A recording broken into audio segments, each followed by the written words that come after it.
महाराष्ट्र में उद्धव ठाकरे का तख्ता पलटकर एकनाथ शिंदे ने भारतीय जनता पार्टी के सहयोग से राज्य की कमान अपने हाथों में ले ली है।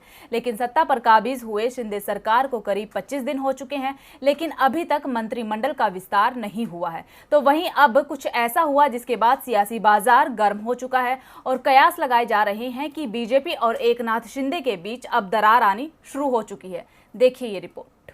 महाराष्ट्र में करीब 2 महीने से मचा घमासान थमने का नाम नहीं ले रहा है। हर दिन राजनीति में नए नए ट्विस्ट देखने को मिलते हैं, जिसके बाद कई सवाल खड़े हो जाते हैं। फिलहाल उद्धव ठाकरे की सरकार गिरने के बाद से एक ही सवाल उठ रहा है, आखिर मंत्रिमंडल का विस्तार कब होगा? क्योंकि महाराष्ट्र में नई सरकार के गठन को अब काफी समय बीत चुका है, लेकिन मुख्यमंत्री एकनाथ शिंदे ने अभी तक अपनी कैबिनेट का विस्तार नहीं किया है। बुधवार शाम को मुख्यमंत्री इसे अंतिम रूप देने के लिए दिल्ली जाने वाले थे और आज उनकी मुलाकात बीजेपी के आला कमान से हो सकती थी, लेकिन अंतिम समय में उन्होंने अपना दौरा रद्द कर दिया। हालांकि उन्होंने इसके कारण नहीं बताए हैं, लेकिन दिल्ली दौरा टलने के बाद से कयासों का बाजार गर्म हो गया है। लोग अब शिंदे गुट और बीजेपी के बीच के समीकरण पर भी चर्चा करने लगे हैं। साथ ही इस बात के भी कयास हैं कि कैबिनेट को लेकर शिंदे और बीजेपी के बीच अनबन चल रही है, क्योंकि बीजेपी के कई नेता शिंदे के सीएम बनने से खुश नहीं है। इस कयास के पीछे का कारण शायद ये भी है कि हाल ही में एकनाथ शिंदे ने कहा था कि वो अगले 3 से 4 दिनों में अपनी कैबिनेट का विस्तार कर लेंगे,